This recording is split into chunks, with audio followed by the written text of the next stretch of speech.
কি তুমি? এসো, গাড়িতে এসো। না নতুন ঠাকুরপো, আমি অটোতেই চলে যাব। আমি তো তোমাকে বললাম, প্লিজ তুমি আমাকে এভাবে এম্বারেস করো না। এম্বারেস করছি? বৌঠান, আমাদের কত বছরের সম্পর্ক, কত বছর বৌঠান আমরা একে অপরকে চিনি।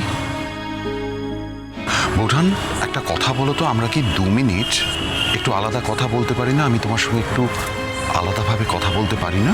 হ্যাঁ নিশ্চয়ই পারো, তেমন কথা থাকলে নিশ্চয়ই কথা হবে নতুন ঠাকুরপো, কিন্তু আজ আমার তাড়া আছে। বৌঠান, আমার সঙ্গে ফর্মালিটি করো না। ফর্মালিটি? কিসের ফর্মালিটি? তুমি তো জানতেই না আমি আসবো। বৌঠান, এটা পাবলিক প্লেস, আর তুমি খুব ভালো করে জানো আমি তোমাকে কতটা সম্মান করি। আমি তোমাকে এতটা সম্মান করি বলেই আমি কিন্তু কি? আমি এমন কোনো কথা বলি না বা বলতে পারি না যেটা তোমার সম্মানকে এতটুকুনি আঘাত করে। তুমি খুব ভালো করে জানো আমার কাছে তোমার সম্মানের থেকে বড় আর কিছু নেই। হ্যাঁ তাই তো, আমি তো জানি তুমি আমাকে সম্মান করো, আর আমিও তোমাকে সম্মান করি, শ্রদ্ধা করি। বৌঠান, একটা কথা বলবে, আমাদের সম্পর্কটা কি?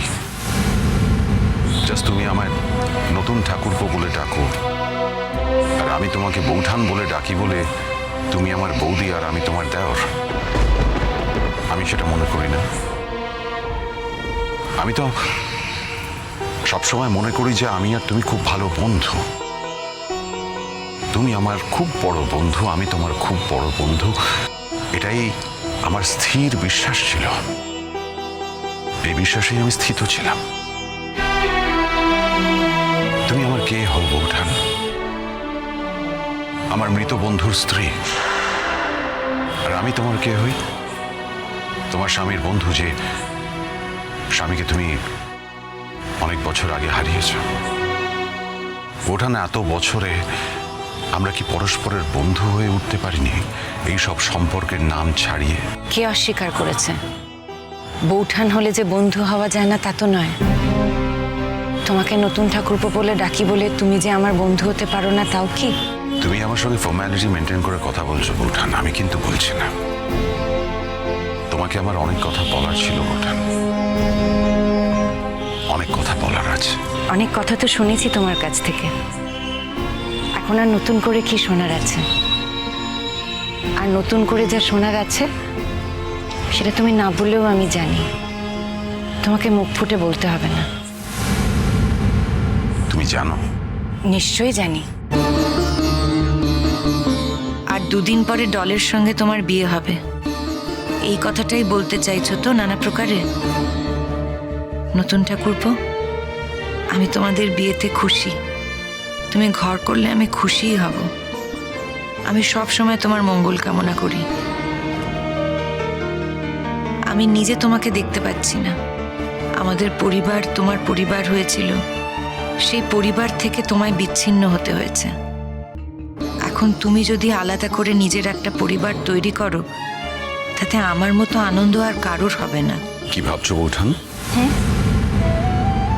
কি ভাবছো? না না, এটাই ভাবছি যে তুমি যেটা বলবে সেটা আমি জানি। সত্যি জানো? যদি সত্যিই জানতে তাহলে। জানি জানি, সবটাই জানি। তুমি ভাবছো আমি জানি না, কিন্তু আসলে আমি জানি। বৌঠান, টাকাটা রাখো। রাস্তার মধ্যে তুমি আমাকে এই টাকাটা দিও না নতুন ঠাকুরপো। যে তুমি আমার সম্মান নিয়ে এত ভাবো, সেই তুমি এটা করে আমাকে এত অপমান করো না। বৌঠান, এই টাকা আমি নিতে পারবো না। তাহলে এই টাকাটা আমায় পাঠিয়ে দিতে হবে। না, 1 মাস আমাদেরকে চালিয়ে দেখতে হবে। যদি অসুবিধা হয় তাহলে তোমাকে বলবো। কোনোদিনও তুমি আমাকে বলবে না, সেটাও আমি জানি। ভুল জানো, তোমাকেই তো বলেছি জীবনের কত প্রয়োজনে শুধু তোমার কাছেই দুহাত পেতেছি। কোনোদিন তুমি আমার কাছে হাত পাতনি বৌঠান। এটাও ঠিক অবশ্য, হাত পাতার আগেই তুমি সবটা জুগিয়ে এসেছো। তাই বলছিলাম এইভাবে না আমাদেরও অভ্যেস খারাপ হয়ে গেছে। দেখি না আমরা পারি কিনা। অভ্যেস খারাপ হয়ে গেছে বৌঠান। আমি না কোনোদিন ভাবিনি যে এর মধ্যে অভ্যেসের ব্যাপার আছে বা অভ্যেস খারাপ হয়ে যেতে পারে। আমি যা করেছি মন থেকে করেছি বৌঠান। আমি কখনো ভেবেই দেখিনি যে এটা অভ্যেসের মধ্যে পড়ে যাচ্ছে। আমি ওই পরিবারের সঙ্গে থাকতে থাকতে কখন যেন পরিবারের একজন হয়ে গেছি। আমি যা করেছি ওই পরিবারের একজন হয়ে করেছি বৌঠান। তুমি খুব ভালো করে জানতে আমি ওই পরিবারের দায়িত্ব কত আনন্দ করে পালন করেছি। আমি খুব তৃপ্তি পেতাম বৌঠান। কতটা তৃপ্তি সেটা আমি তোমায় বলে বোঝাতে পারবো না। জানি তো বৌঠান, এই দায়িত্ব থেকে আমায় সরিয়ে দিও না প্লিজ। দেখো, আমি তো নিজে থেকে সরে আসতে চাইনি, আমি বাধ্য হয়েছি ওখান থেকে সরে আসতে। তুমিও জানো, তোমাদের ভালো ভেবে আমি ওখান থেকে সরে এসেছি। একটা সময় তুমিও তাই চেয়েছিলে। বৌঠান, এখানে আমার দোষটা কোথায় বলো তো? আমি আগে যা যা দায়িত্ব পালন করতাম এখন সেই দায়িত্বগুলো কেন পালন করতে পারবো না বৌঠান? বুবলাই রাগ করবে বলে? বৌঠান, বুবলাই বেচারার এখন চাকরি নেই, ও টাকা দেবে কোত্থেকে সংসারে? আমার না ছোট হতে কোনো অসুবিধে নেই বৌঠান। যে সত্যিকারের বড় হয় সে না ছোটদের কাছে ছোট হলে তার কোনো অসুবিধে হয় না। আমার কোনো অসুবিধে নেই। আমি ওকে আরেকটা চাকরি পাইয়ে দেওয়ার চেষ্টা করব। আমি ইনফ্যাক্ট ওকে বলবো আরেকটা চাকরির জন্য অ্যাপ্লাই করতে। আমার এক বন্ধু আছে, সে খুব বড় কোম্পানিতে আছে, সিইও। ওকে বলা আছে। আরে বাবা, বুবলাই আমার সন্তান সম। যতই আমি রাগ করে ওকে বলি না কেন চাকরি আমি খেয়ে নেব, বাজারটা ঘুরে দেখ, আমি কি সত্যি ওর সঙ্গে পারবো সেরকম করতে বৌঠান? ওর সঙ্গে আমার লড়াই, হ্যাঁ, ওর সঙ্গে আমার লড়াই হতে পারে? ও তো আমার সন্তান সম। এটা করতে যেও না নতুন ঠাকুরপো, হয়তো তাতে তুমি আরো বেশি করে অপমানিত হবে। ভাববে তুমি কোনো সুবিধা নেওয়ার জন্য ওকে চাকরি দিচ্ছ। ভাবুক না, তাতে আমার কোনো অসুবিধে নেই। আমি তো সত্যিই ওর কাছ থেকে কোনো সুবিধে নেওয়ার জন্য ওকে চাকরিটা দিচ্ছি না। আমি ওকে শুধু অ্যাপ্লাই করতে বলবো। আরে বাবা, একটা ছেলে, তার নতুন বিয়ে হয়েছে, বউয়ের প্রতি তো ওর একটা কমিটমেন্ট আছে, একটা বেসিক মেনটেনেন্স আছে, সাংসারিক খরচটাই তো শুধু নয়। সেটা যদি ও মিট না করতে পারে তাহলে ওদের নিজেদের মধ্যে অশান্তি হবে। আর শুধু খাওয়াটুকু তো না, সংসারে আরো তো অনেক ব্যাপার আছে। সংসার খরচের টাকা দেবে কোত্থেকে? আর বাবিল ক টাকা রোজগার করে, ওর কন্ট্রিবিউশন কতটুকু নেই? আর কুর্চি যে চাকরি করে ওর তো একটা ভবিষ্যৎ আছে, সেই টাকাটা ও যদি সংসারে দিয়ে দেয় ওর কি হবে? মাসিক কত পেনশন পায় সেটা আমি খুব ভালো করে জানি, সংসারের কত খরচ সেটাও আমার খুব ভালো করে জানা। বৌঠান, এভাবে কিন্তু চলতে পারে না। তুমি এত ভেবো না নতুন ঠাকুরপো, আমিও তো আছি ভাবার জন্য। আমাকে একটু ভাবতে দাও। তাহলে তুমি টাকাটা নেবে না?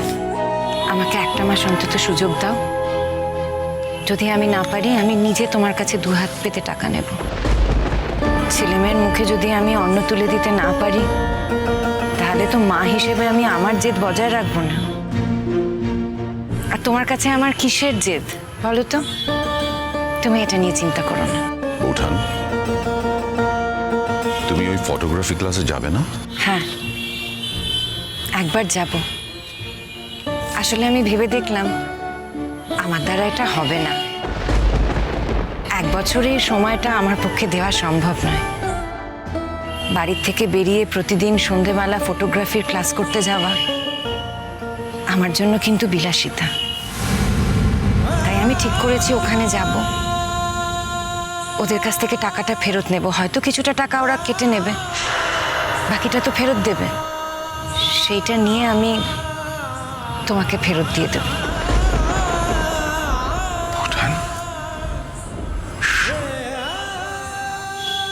তুমি এইভাবে আমাকে অপমান করতে পারছো? তুমি বুঝতে পারছো না, আমি তোমার কাছে আমার অসহায়তা, আমার অপারগতাটুকুই বলেছি, অপমানের কথা বলিনি। রেগে যেও না আমার উপর, আমাকে ভুলও বুঝো না লক্ষ্মীটি।